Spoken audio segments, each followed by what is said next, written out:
Hello everyone, myself Dr. Nilesh Gupta. Welcome to my YouTube channels Herbal Medicines Uses and Health Benefits.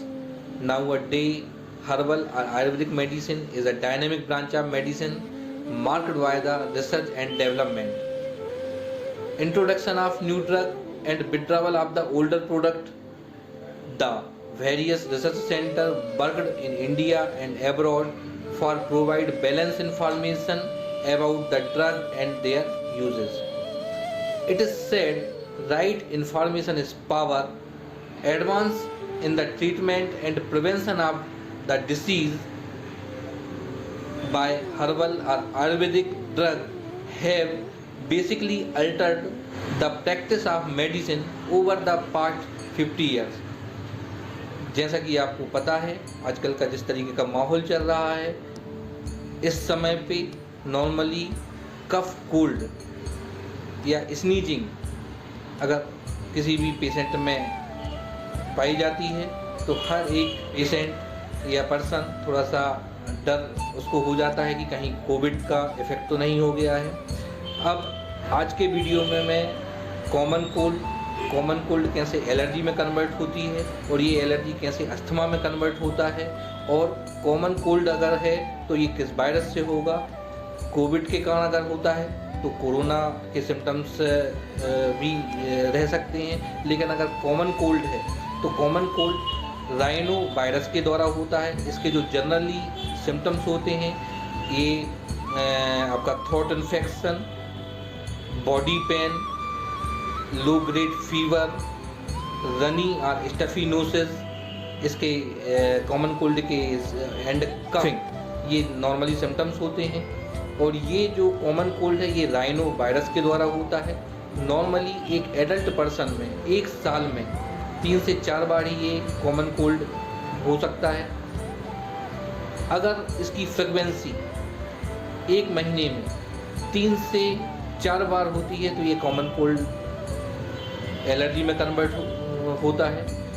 और यही frequency अगर एक month में 8 से 10 बार होने लगती है तो ये एलर्जी धीरे धीरे अस्थमा में कन्वर्ट हो जाती है। कॉमन कोल्ड होने का मुख्य कारण ये होता है कि किसी भी पर्सन की जो इम्यूनिटी है जरा सी भी वीक हुई तो कोई भी एलर्जेंस है, वायरस है, ब्रोंकियल ट्यूब में आता है। क्योंकि हमारी ब्रोंकियल ट्यूब बहुत ज़्यादा सॉफ्ट होती है, म्यूकस मेम्ब्रेन की बनी होती है, तो कोई भी एलर्जेंस जब ब्रोंकियल ट्यूब के कांटेक्ट में आता है तो ब्रोंकियल ट्यूब में आने के बाद वो वहाँ पे एडेसिव हो जाता है और इन्फेक्शन प्रोड्यूस करने लगता है। ये इन्फेक्शन के कारण ही वहाँ पे छोटे छोटे वहाँ पे अल्सर बन जाते हैं और अल्सर घाव बनने के कारण वहाँ पे ब्रोंकियल ट्यूब में श्वास नलिका में इचिंग होने लगती है। इचिंग और इन्फेक्शन के कारण कफिंग होने लगती है और यही कफिंग कोल्ड में धीरे धीरे कन्वर्ट होती है। नॉर्मली कफिंग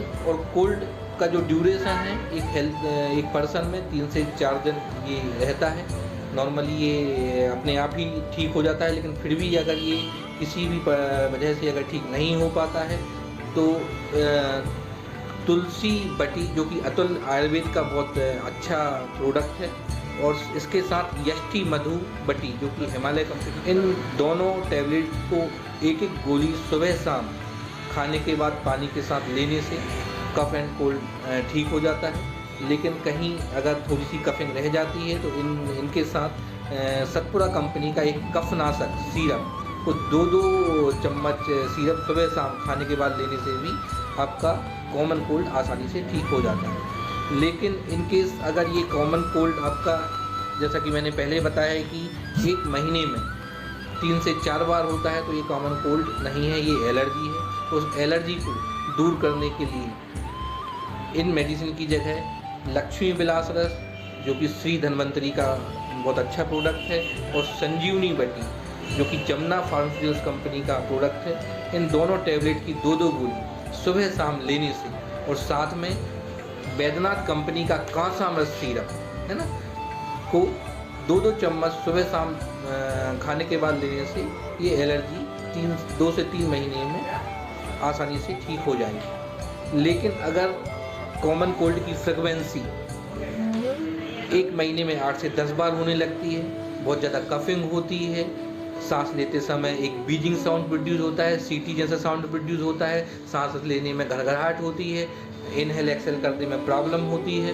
तो उस कंडीशन को जनरली हम लोग अस्थमा में, एलर्जी का अस्थमा में परिवर्तन बोलते हैं। अस्थमा में को रोकने के लिए इंसान को अपना, हर पर्सन के लिए अपना जो इम्यूनिटी पावर है वो काफ़ी स्ट्रॉन्ग करना चाहिए, और साथ में जितनी भी हर्बल और आयुर्वेदिक मेडिसिन हैं, जैसे कि 1 ग्राम श्वास कांस चिंतामणि रस, 1 ग्राम स्वर्ण बसंत मालती रस, सीतोपलादी चूर्ण 25 ग्राम, तिरकटू चूर्ण 25 ग्राम, तालीसादी चूर्ण 25 ग्राम, 10 ग्राम अभ्रक भस्म, 20 ग्राम गिलोयसर और 10 ग्राम सौसारी रस, इन सभी भस्म और पाउडर को आपस में मिला के एक पाउडर बना लें, और उस पाउडर से आधा चम्मच सुबह शाम उस पाउडर को शहद के साथ लेने से 3 से 4 महीने में ये अस्थमा, हर एक पर्सन का अस्थमा की ओर बहुत आसानी से हो जाएगा।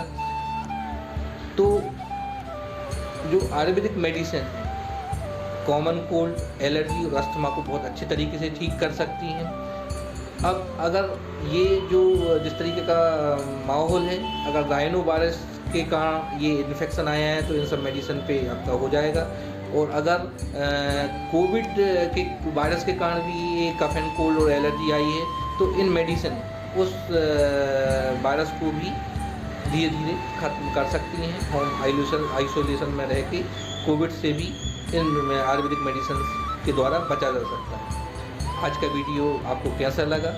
आज का वीडियो अच्छा लगा है तो इस वीडियो को शेयर कीजिए, सब्सक्राइब कीजिए।